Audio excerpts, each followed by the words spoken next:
여러분을 위해 축복 기도해 주시고 가장 귀한 예수라는 제목으로 하나님의 말씀 전하시겠습니다.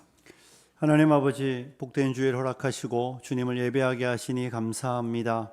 찬양대의 찬양처럼 우리의 마음에 하나님의 눈물로 채워지게 하시고 잃어버린 영혼을 향한 뜨거운 마음이 우리 모든 성도님들에게 있도록 축복하여 주시옵소서. 오늘도 하나님 앞에 나오며 예물을 구별하여 드렸습니다. 쓰고 남은 것을 드리는 것이 아니라 우리의 최선의 것을, 최고의 것을 주님 앞에 구별하여 드리오니 하나님 받아주시고 이 예물이 하나님 기뻐하는 일에 주님의 복음을 위하여, 하나님의 나라 확장을 위하여 사용되게 하여 주시옵소서. 힘들고 어려운 시절이라고 계속해서 뉴스에 나옵니다. 우리 사랑하는 성도님들의 삶의 필요를 아시는 주님께서 채우시고 공급하여 주시옵소서. 하나님 말씀을 듣습니다. 깨달음의 은혜가 있게 하여 주시고 결단하는 복된 시간이 되게 하여 주옵소서. 하나님의 백성들을 복주실 하나님을 기대하며 축복하며 예수님 거룩하신 이름으로 기도드리옵나이다. 아멘. 할렐루야. 새로 시작된 한 주간 은혜 안에 승리하시는 여러분들이 되시기 바랍니다. 지난주에 제가 무슨 말씀을 전했는지 기억하시나요? 살리고 사는 부르심, 우리가 살리는 현장에 있기를 소원합니다. 여러분이 살리는 현장에 있어야 우리의 영혼이 살아난다는 말씀을 드렸습니다. 우리 모든 성도님들이 살리기 위하여 애쓰고 살리기 위하여 노력함으로 또 우리의 영혼이 살아나는, 그래서 생명력 있는 예배, 활력이 넘치는 성도의 삶이 되기를 주님의 이름으로 축복합니다. 축복합니다. 예, 우리 오늘은 빌립보서의 말씀을 읽었는데요. 여러분, 오늘 이 8절에 보면 이런 표현이 나옵니다.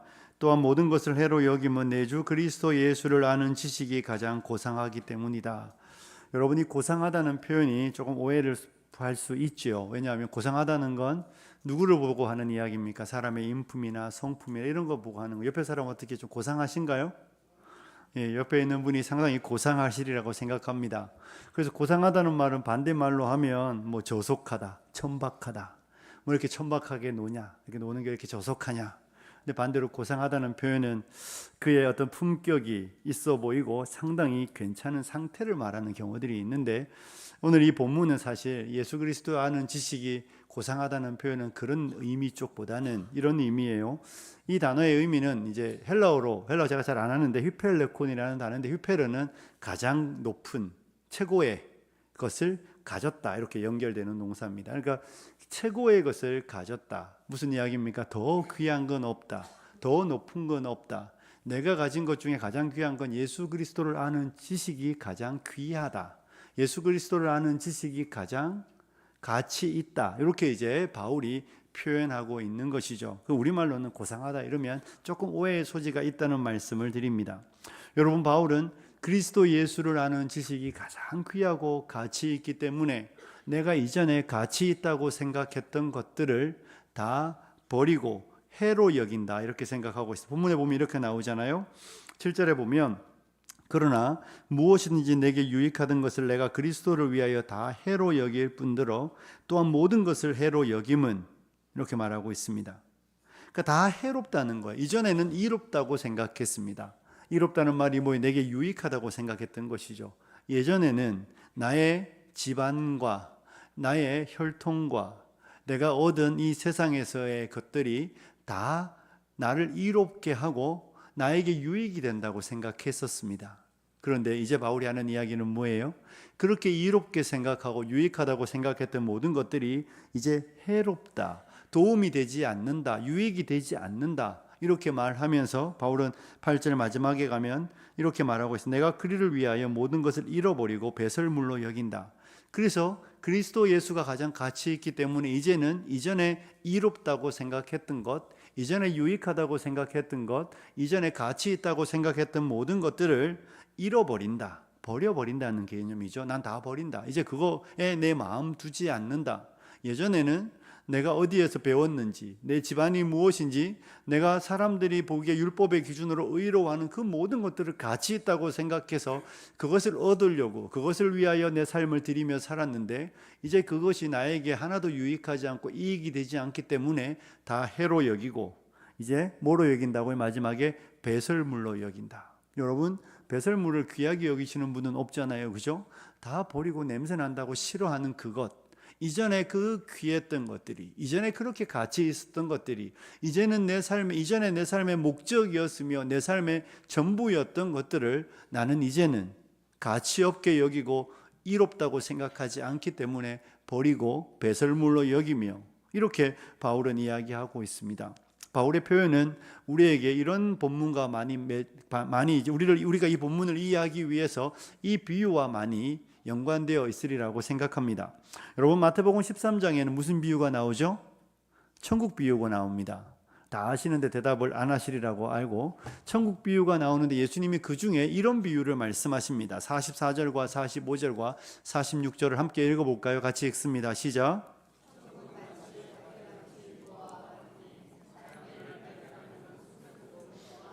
돌아가서 자기의 소유를 다 팔아 그 밭을 사느니라. 또 천국은 마치 좋은 진주를 구하는 장사와 같으니 극히 값진 진주 하나를 발견하매 가서 자기의 소유를 다 팔아 그 진주를 사느니라. 아멘.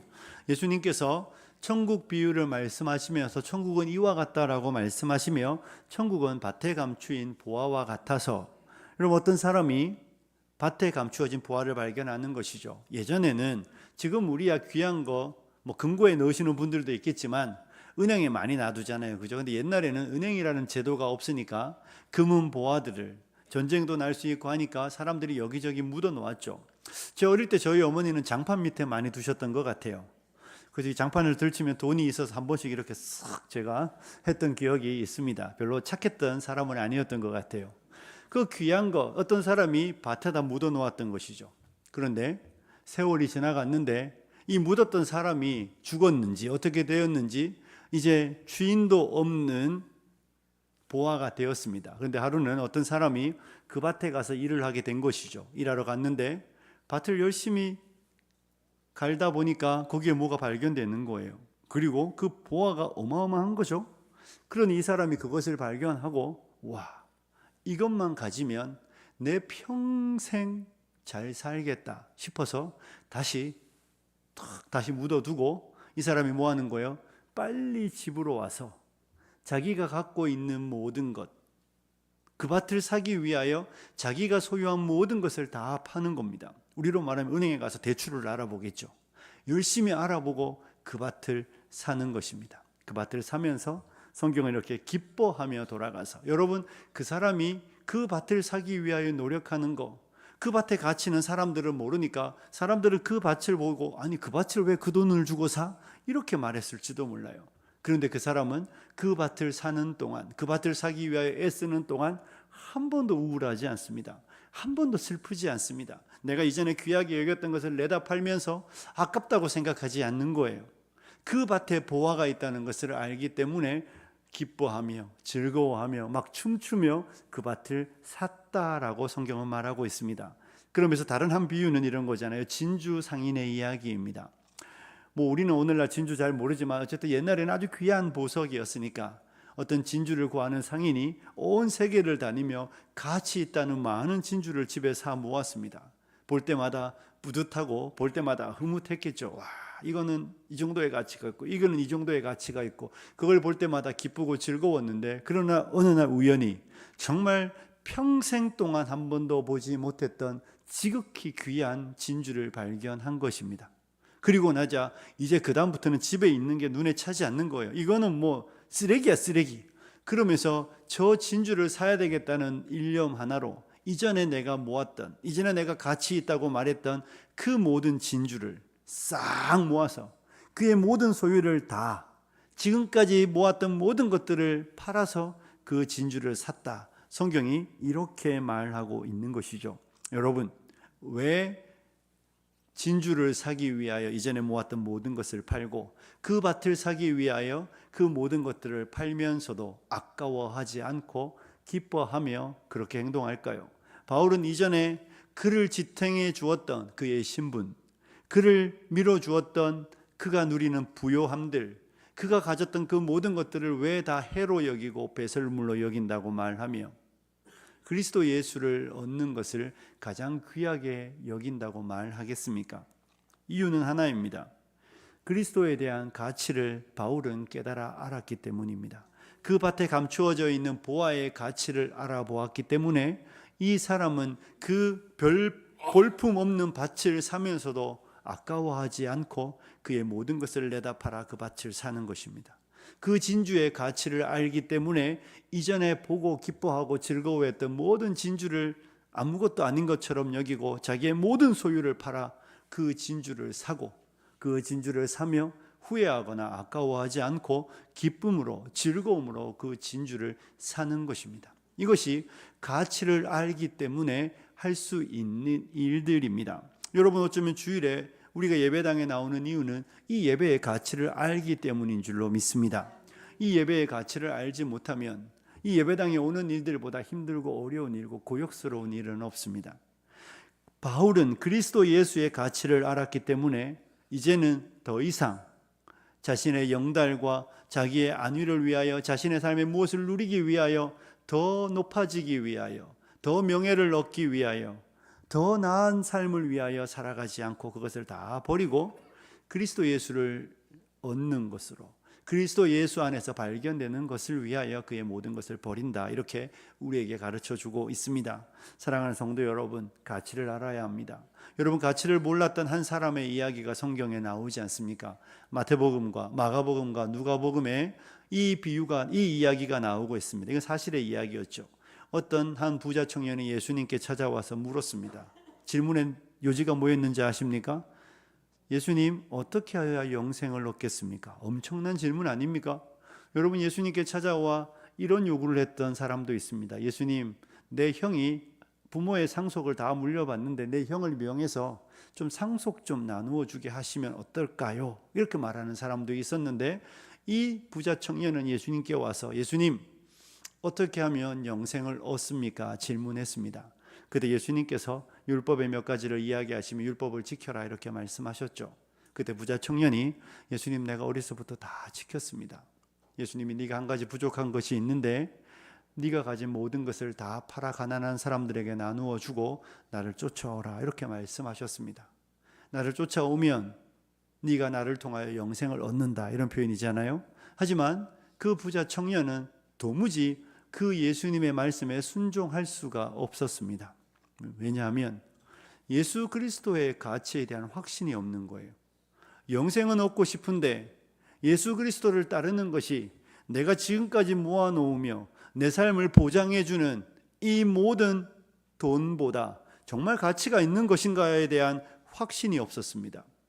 그래서 그 청년은 근심하며 돌아갔다 이렇게 말하고 있습니다. 예수님은 그 청년을 잡지 않았습니다. 저는 잡았을 거예요. 조금만 기다려보라고. 혹시 은혜가 임할지 모르는 현금생활 잘 하시면 혹시 영생 받을지 알겠냐고. 저는 잡을지 모르는데 예수님은 잡지 않습니다. 예수님은 그 근심하며 돌아가는 청년을 안타까워하셨을 수는 있어도 그 청년이 영생을 얻기 위하여, 그리스도를 따르기 위하여 그가 이전에 누렸던 모든 것, 그가 가진 모든 것을 팔아 가난한 사람들에게 주는 행위를 하지 못하는 그 안타까움을 바라보며 마음은 아플 수 있지만 그 청년을 잡지 않습니다. 그 청년이 그렇게 할 수 없었던 이유는 그리스도 예수님을 따르는 것이 얼마나 가치 있는지, 예수 그리스도께서 얼마나 귀한 분인지 깨달아 알지 못했기 때문에 그렇습니다. 그가 알았다면 그는 모든 것을 버렸겠지요. 그가 알았다면 모든 것을 팔아 가난한 사람들에게 주고 주를 따르며 그 따르는 길들 속에 기뻐하고 즐거워했을 것입니다. 여러분, 우리가 언젠가 제가 한번 볼 텐데 삭개오 이야기 나오잖아요. 누가복음에 나오는데 삭개오가 내 소유의 절반을 팔아 가난한 사람들에게 주겠습니다 이렇게 말한다고요. 아까워하지 않습니다. 왜 그렇습니까? 예수 그리스도를 만나고 예수 그리스도의 가치를 알았기 때문에 삭개오는 예수를 위하여 모든 것을 잃어버리는 것이 하나도 아깝지 않았습니다. 사도 바울 보십시오. 그가 예수 그리스도의 가치를 알았기 때문에 이전에 그가 쫓았던 모든 것들을 잃어버리고 이전에 그가 누렸던 모든 영광을 내려놓고 예수를 따르며 그의 인생에 오는 수없이 많은 고난과 예수를 따르기 때문에 많은 박해와 비난과 조롱과 멸시도 그는 기쁨과 즐거움으로 받으며 살아갔던 이유는 그리스도 예수의 가치를 알았고 예수를 따르는 것의 영광스러움을 알았기 때문입니다. 여러분, 사랑하는 성도 여러분, 이것이 기독교의 핵심입니다. 그리스도인이 누구입니까? 예수의 가치를 아는 사람입니다. 예수 그리스도를 아는 것이 이 땅에서 내가 얻을 수 있는 최고의 지식이며 그리스도 예수를 아는 것이 이 땅에서 가장 귀하다는 확신이 있는 사람을 성경은 그리스도인이라고 말하는 것입니다. 우리 모든 성도님들에게 이 확신이 있기를 주님의 이름으로 축복합니다. 사랑하는 성도 여러분, 그렇다면 왜 우리는 그리스도 예수가 우리의 인생의 가장 귀한 분입니까? 왜 그리스도 예수가 우리의 인생의 가장 소중한 분이고 그리스도보다 더 귀한 것은 없을까요? 예수님께서 우리의 목자이시기 때문에 그렇습니까? 예수님 우리의 목자가 되셔서 나를 푸른 초장 쉴만한 물가로 인도하시고 때로는 내 인생에 사망의 음침한 골짜기를 지나가는 날들이 오게 될 때에도 주께서 나를 딱 안으셔서 내 인생을 잘 이끌어가 주시기 때문에 주님 안에 있기 때문에 갈 바도 알고 주님 안에 있기 때문에 주님의 손을 잡고 걸어가는 날들 동안 내 삶의 평안함과 주님이 내 인생의 공급자가 되셔서 정말로 이 어렵고 힘든 시절 속에서 우리의 통에 쌀이 떨어지지 않고 우리의 기름이 떨어지지 않으며 때를 따라 돕는 은혜를 채우시는 나의 공급자가 되시기 때문에 예수님이 여러분에게 가장 귀한 분입니까? 여러분의 인생의 이 외로운 세상, 오늘 많은 슬픔에 빠진 사람들도 있고 많이 우울해하는 사람들이 참 많아서 안타깝습니다. 그런데 이 시대 속에서 예수님이 내 친구가 되어주셔서 내 벗이 되어주셔서 나의 말동무가 되어주시고 나의 손 꼭 잡고 나와 함께 내 아픔과 슬픔을 위로하여 주기 때문에 우리의 인생에 예수님이 가장 귀한 분입니까? 여러분, 다 맞는 이야기입니다. 예수님께서 우리의 공급자가 되시기 때문에 참 좋고 예수님께서 우리의 인도자가 되기 때문에도 좋고 예수님 우리의 위로자가 되시기 때문에도 참 좋습니다. 그런데 그것이 핵심은 아닙니다. 그것은 아주 어쩌면 지엽적인 이야기입니다. 모든 종교는 그 이야기를 다 하고 있습니다. 하지만 우리가 이 땅을 살아가며 한번 생각해 보십시오. 우리 연세가 드시면 아프시잖아요. 우리 성도님들 중에 무릎 아픈 분들이 되게 많으시죠. 무릎도 아프고 이제 걷기도 힘들고 또 어떤 분들은 감기가 걸려서 요즘에 또 교회를 못 오시는 분들도 있는데 감기는 교회 오셔도 됩니다. 코로나 아니면 오셔도 되니까 감기 걸렸다고 지금 이 영상 보시는 분 계시면 회개를 좀 하시고 교회를 오셔도 됩니다. 감기는 뭐 옛날에 다 왔잖아요. 그죠? 감기가 좀 걸리든지 아니면 또 우리가 뭐 젊은 날에는 무좀도 좀 걸리고 습진도 좀 걸리고 말 못할 또 치질도 좀 걸리고 이럴 수 있잖아요. 그죠? 그런데 여러분 그런 모든 병들 그런데 그것보다 사실은 나한테 심각한 병이 하나 있습니다. 우리 교회도 자꾸 이렇게 암 환자들이 많은데 내가 병원에 갔더니 나보고 말기암이라고 그리고 너 요즘 몇 달밖에 못 산다고 그런 이야기를 들었다고 생각해 보십시오. 여러분 내가 말기암 환자인데 감기가 중요한 병입니까? 내가 말기암 환자인데 무릎 아픈 게 뭐 대수겠습니까? 허리가 불편한 게 뭐 그렇게 심각하겠습니까?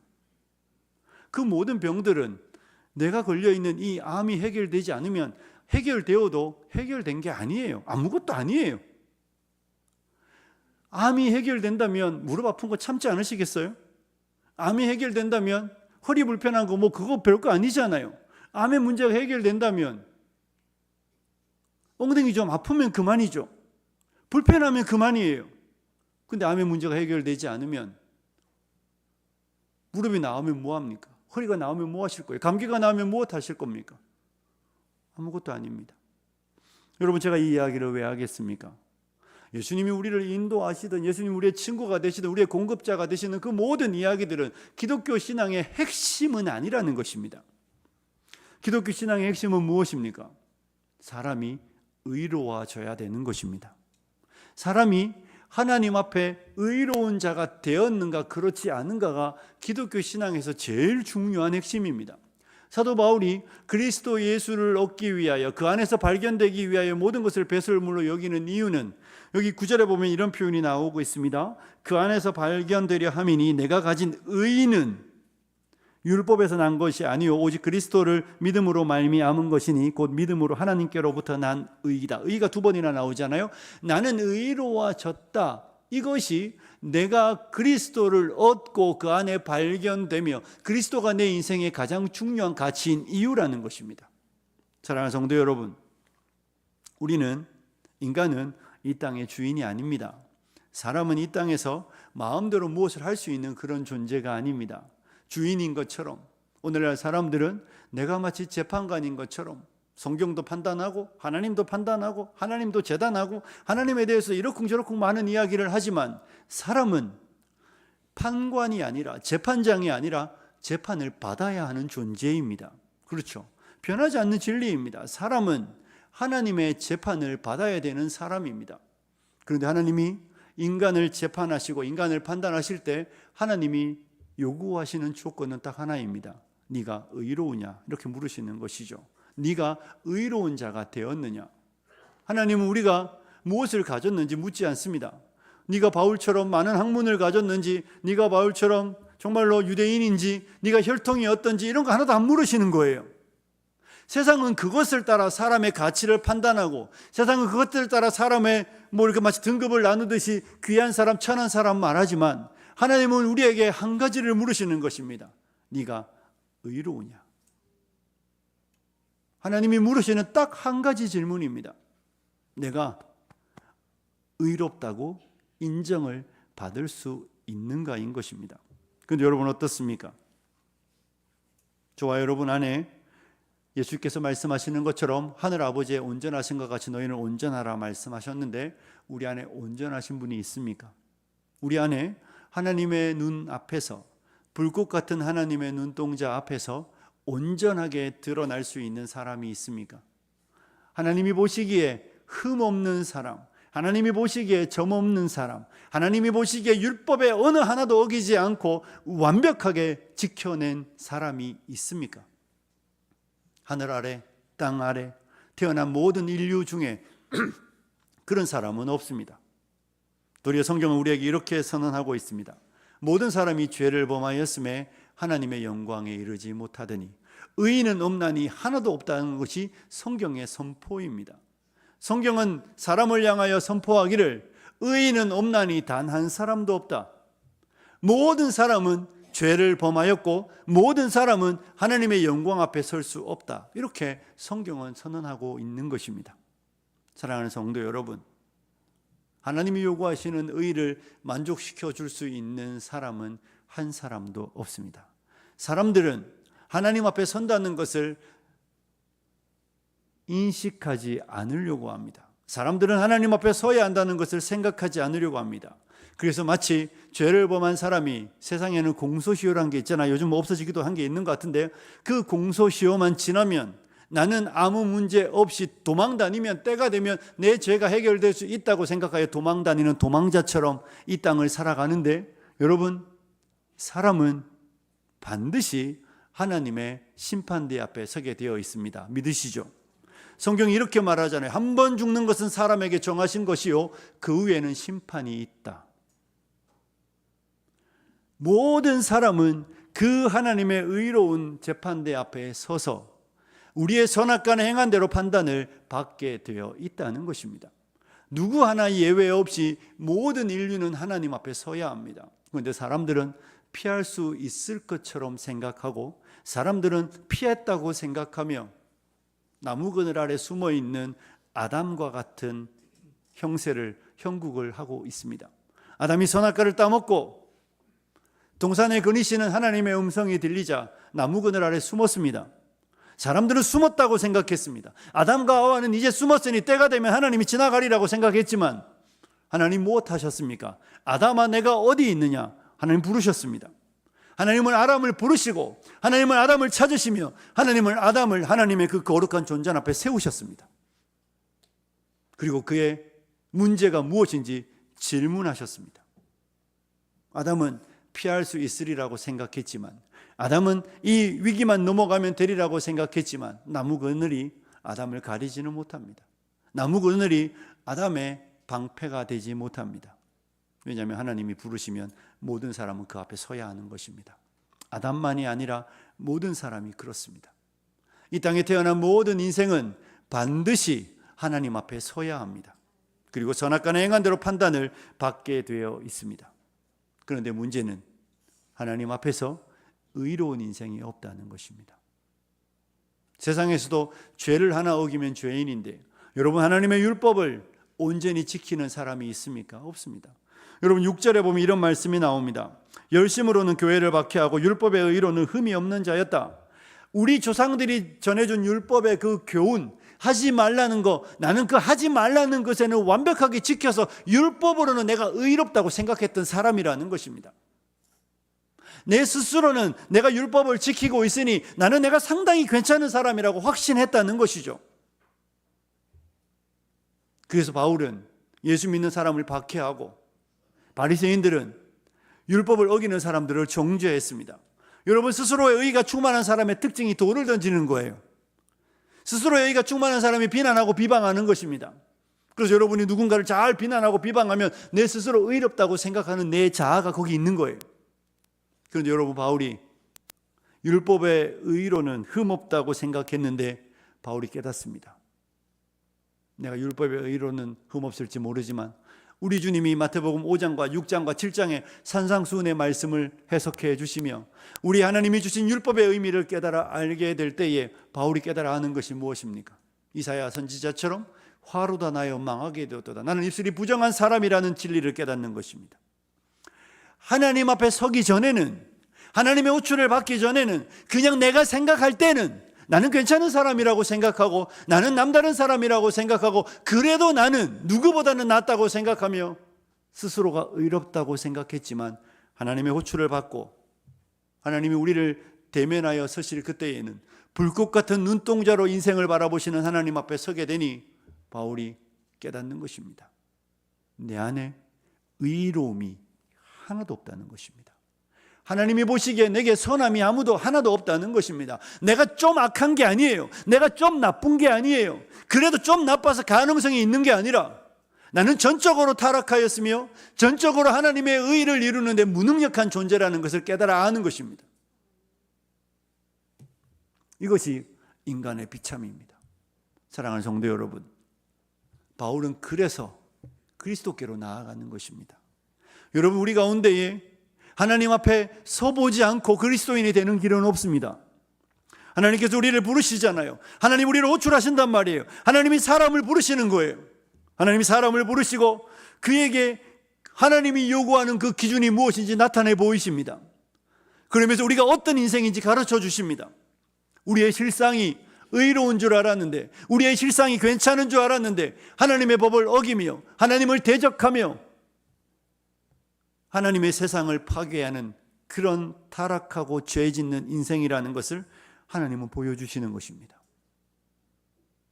그리고 하나님 앞에 비참한 우리의 모습을 보게 하시는 것입니다. 이것이 구원으로 가는 시작입니다. 그런데 하나님께서 거기에서 끝내셔서 거기에서 우리의 선악을 따라 심판하시며 지옥에 던져 넣어도 하나님에게는 불의가 없습니다. 가끔 이런 질문을 하시는 분들이 있어요. 하나님 불공평하시지 않습니까? 누구는 천국으로 가고 누구는 지옥으로 가고. 가장 불공평한 건 여러분이 천국 가는 거예요. 가장 불공평한 건 저와 여러분이 구원받는 것이지 지옥에 던져지는 사람을 향하여 하나님이 불공평하다고 말할 수 있는 사람은 없습니다. 하나님의 의의 기준에 모든 사람은 죄를 범했기 때문입니다. 하나님의 그 기준에 모든 인생은 타락하여 죄를 범했기 때문에 하나님에게는 불의가 없으세요. 마땅히 지옥에 던져 영원한 형벌을 받는 것이 인생이 받아야 되는 지극히 당연한 형벌입니다. 그걸 놓고 하나님이 불의하시고 하나님이 불공평하다고 이야기하는 사람은 자기를 모르기 때문에 그렇습니다. 나를 모르기 때문에 하나님이 불의하고 불공평한 분인 것처럼 느껴지지, 내가 하나님의 그 거룩한 빛 앞에서, 하나님의 그 임재 앞에서 나름으로 의롭다고 생각했던 사도 바울이 하나님의 그 빛 앞에 서니까 자기의 의가 누더기와 같은 것이며 하나님 앞에 내가 얼마나 부패한 인생인지 깨달아 알게 되는 것처럼 하나님의 찬연히 빛나는 그 거룩한 빛 앞에 설 때에 사람은 비로소 눈이 열려 자기를 보는 것입니다. 그리고 하나님의 심판은 너무 정의롭고 하나님의 심판은 너무 당연한 것이라는 것을 깨달아 알게 되는 것입니다. 그런데 하나님은 심판하기 위하여 아담을 부르시는 게 아니었습니다. 하나님은 아담을 지옥에 던져넣기 위하여 부르시는 게 아니셨습니다. 그에게 그의 죄를 드러내셨지만 하나님은 이파리로 옷을 가린 그들을, 부끄러움을 가린 그들에게 가죽 옷을 입히시며, 하나님은 그들에게 구원의 길을 여시는 것입니다. 하나님은 그들에게 생명의 길을 열기 위하여 그 불의한 아담을, 불법을 행한 아담을, 하나님을 대적한 아담을 심판에도 마땅함에도 불구하고 그렇게 하지 않으시고 그의 의로움을 위하여 하나님은 가죽옷을 입힙니다. 가죽옷이 무엇입니까? 짐승이 죽어야 되는 것입니다. 하나님이 우리의 의로우심을 위하여, 저와 여러분의 불의를 해결하기 위해, 우리의 죄의 문제를 해결하기 위하여 하나님이 무엇을 하셨습니까? 그의 아들을 우리를 대신하여 내어주신 것입니다. 하나님의 아들, 우리가 다음 주에 성찬을 받을 텐데 하나님의 아들이 우리를 위해 생명 내어주시는 이유는 그의 죽으심으로 인하여 그가 죄가 되고 우리가 의인이 되기 위해, 우리를 의인 삼기 위한 하나님의 유일한 방식입니다. 그리스도가 죄인이 되지 않으면 우리는 의인이 될 수 없습니다. 그가 죄가 되지 않으면 우리는 거룩한 자가 될 수 없습니다. 그가 죽지 않으면 우리는 살 수 없습니다. 그래서 하나님께서 우리를 살리시기 위하여, 불의한 우리의 죄의 문제를 해결하기 위하여 그에게 죄를 삼으신 것입니다.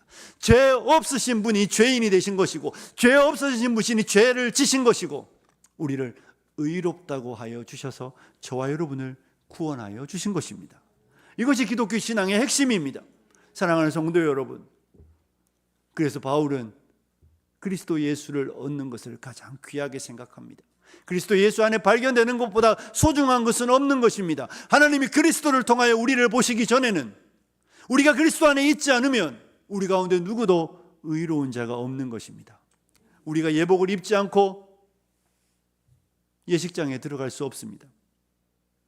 들어가도 여러분이 잘 아시는 대로 예복을 입지 않은 사람을 바깥 어두운 데 내어 던져 슬피 울며 이를 가라게 하라고 말씀하셨습니다. 그런데 구주께서 잔치에 들어갈 수 없는 우리를 위하여 그의 옷을 벗겨 우리에게 입히시고, 우리의 더러운, 우리의 죄로 가득 찬, 우리의 누더기 같은 그 옷을 구주가 입으시고 구주 친히 우리를 위하여 생명 내어 주신 것입니다. 그리고 우리를 그의 나라로, 그 잔치의 영광으로 불러주신 것입니다. 이것이 성경이 말하는 그리스도의 의의입니다. 이 일을 누가 계획하셨습니까? 9절 마지막에 보면 하나님께로부터 난 의라는 것입니다. 하나님이 타락한 범죄한 아담을 구원하기 위하여 짐승을 잡았던 것처럼 하나님이 우리를 살리시기 위하여, 우리를 의롭다고 말씀하시기 위하여 하나님께서 그의 아들을 불의한 자로 삼으셨던 것입니다.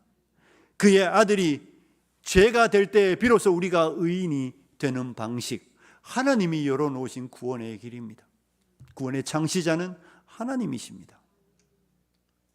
그래서 바울은 하나님께로부터 난 의를 깨달아 알며 자기가 의롭게 되는 유일한 길이, 인간이 해결해야 되는 유일한 문제가 하나님 앞에 서야 되는 것인데, 나는 하나님 앞에 설 능력도, 하나님 앞에 설 힘도 내게는 어떤 것도 없는데 그리스도 예수로 말미암는 의로 인하여 내가 의로운 자가 된다는 진리를 깨달아 알자 바울은 이전에 내가 생각했던 것들이 도리어 걸림돌이 되고, 이전에 내가 쫓았던 것들이 무익한 것이라는 것을 깨달아 알며 해로 여기고 배설물로 여긴다고 말하며, 나는 그리스도를 얻고 그리스도에게서 발견되기를 원한다고 고백하며, 내가 가진 것 중에 가장 귀한 것은 그리스도 예수를 아는 그것이라고 고백하고 있는 것입니다.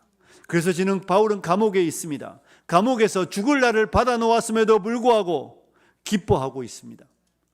감옥에서 그의 생명이 얼마 남지 않았음에도 불구하고 그리스도 예수 안에서 내가 발견된다는 것으로, 그리스도 예수 안에 내가 있다는 것으로 인하여 기뻐하고 즐거워하며 그의 편지를 받는 빌립보 성도들을 위로하고 있는 것입니다. 사랑하는 성도 여러분, 예수 그리스도 안에서 발견되어지는 사람은, 예수 그리스도의 의를 옷 입은 사람은, 예수 그리스도의 가치를 발견한 사람은 이전의 모든 것들을 다 잃어버려도 아까워하지 않습니다. 그리스도가 우리의 기쁨의 이유이며 전부입니다. 그리스도가 나의 만족이며 나의 행복의 전부입니다. 예수 그리스도를 하나님 앞에 서서 하나님의 심판받을 수밖에 없는 인생임을 알고 용서받은 은혜를 아는 사람은 더 이상 다른 어떤 은혜를 구하지 않는 것입니다. 병들어도 하나님 앞에 원망할 이유가 없습니다. 어려워도 하나님을 향하여 불평할 이유가 없습니다. 여전히 하나님은 내게 가장 좋은 것을 주셨기 때문입니다. 그리고 하나님께서 나에게 그리스도 예수로 말미암아 의로워진 인생에게 영원한 나라를 약속하여 주셨기 때문에 나는 다른 어떤 것을 갖지 않았다고 해서 속상해하거나 다른 어떤 것을 누리지 못하기 때문에 하나님 앞에 원망하는 인생이 되지 않는 것입니다. 사랑하는 성도 여러분, 말씀을 정리합니다. 여러분의 인생에 예수 그리스도가 가장 귀한 분이 되시기를 축복합니다. 하나님 앞에서 의로운 자로 인정받지 않은 사람은 아무것도 해결되지 않은 사람이라는 것입니다. 우리가 오늘 찬양도 했지만 우리가 구원의 복음을 전해야 되는 이유는 하나님 앞에서 의로운 자로 인정되지 않은 사람은 여전히 도망자일 뿐입니다. 그들이 때가 되면 하나님 앞에 다 서야 합니다. 하나님의 심판대 앞에 서서 선악간에 행한 것을 따라서 그들이 판단받기 때문에 그들이 그날이 오기 전에 하나님의 심판을 피하는 것보다 중요한 문제는 없습니다. 사랑하는 성도 여러분, 여러분에게 그리스도의 의미는 무엇입니까? 여러분에게 그리스도의 의미가 다른 어떤 것보다 하나님께서 예수로 말미암아 나를 의롭다 하시기 위하여 하나님의 아들을 나를 위해 죄인 되게 하신 것, 그래서 하나님의 아들의 죽음으로 말미암아 구원의 문이 열리고 내가 의로운 자가 되었다는 그것이 우리가 그리스도를 가장 귀하게 여기는 가장 본질적인 이유가 되시기를 주님의 이름으로 축복합니다. 사랑하는 성도 여러분, 우리는 다른 무엇을 구할 것이 없습니다. 우린 다른 무엇을 찾을 이유가 없습니다. 하나님이 우리를 다시 동산으로 부르셨잖아요. 동산에 살 수 있도록, 동산에서 거할 수 있도록 하나님의 아들의 그 의를 우리의 것 삼아 주셨으니 저와 여러분이 있는 그 삶의 자리는 원망과 불평의 자리가 아니라 그리스도 예수가 가장 귀하다는 것을 증명해내는 자리여야 합니다. 저는 우리 사랑하는 성도님들이 그리스도 예수의 그 은혜로 인하여 하나님이 우리로 그리스도로 인하여 의롭게 하여 주신 그 은혜에 감격하고 감사하여 바울처럼 모든 것을 해로 여긴다고 말하며 다른 어떤 것을 쫓는 것이 아니라 예수를 가진 것으로 기뻐하고 고난의 길을 갈지라도 기뻐하고 즐거워하며 그리스도를 따르는 복된 성도님들이 되시길 주님의 이름으로 축복합니다. 기도하겠습니다. 하나님 아버지, 바울이 이전에 그렇게 자랑했던 것, 바울이 이전에 그렇게 쫓았던 것, 그렇게 사모하고 갖기를 원했던 것들을 다 해로 여기고 그리스도 예수를 아는 것을 가장 귀하다고 우리에게 말하고 있습니다. 하나님 아버지, 우리도 그리스도 예수의 가치를 온전히 아는 주의 백성들이 되게 하여 주시옵소서. 하나님 앞에서 하나님의 심판의 날들을 피하고 불의한 인생의 의로운 자 된 것으로 인하여 기뻐하고 즐거워하며 예수를 가장 귀히 여기고 예수님을 자랑하는 우리 사랑하는 성도님들이 될 수 있도록 아버지 안에 원망과 불평이 아니라 감사와 찬양과 감격이 그리스도로 인하여 일어나는 우리의 생애가 될 수 있도록 축복하여 주시옵소서. 예수님 거룩하신 이름으로 기도드리옵나이다. 아멘. 시간 말씀을 기억하면서 찬송가 94장 함께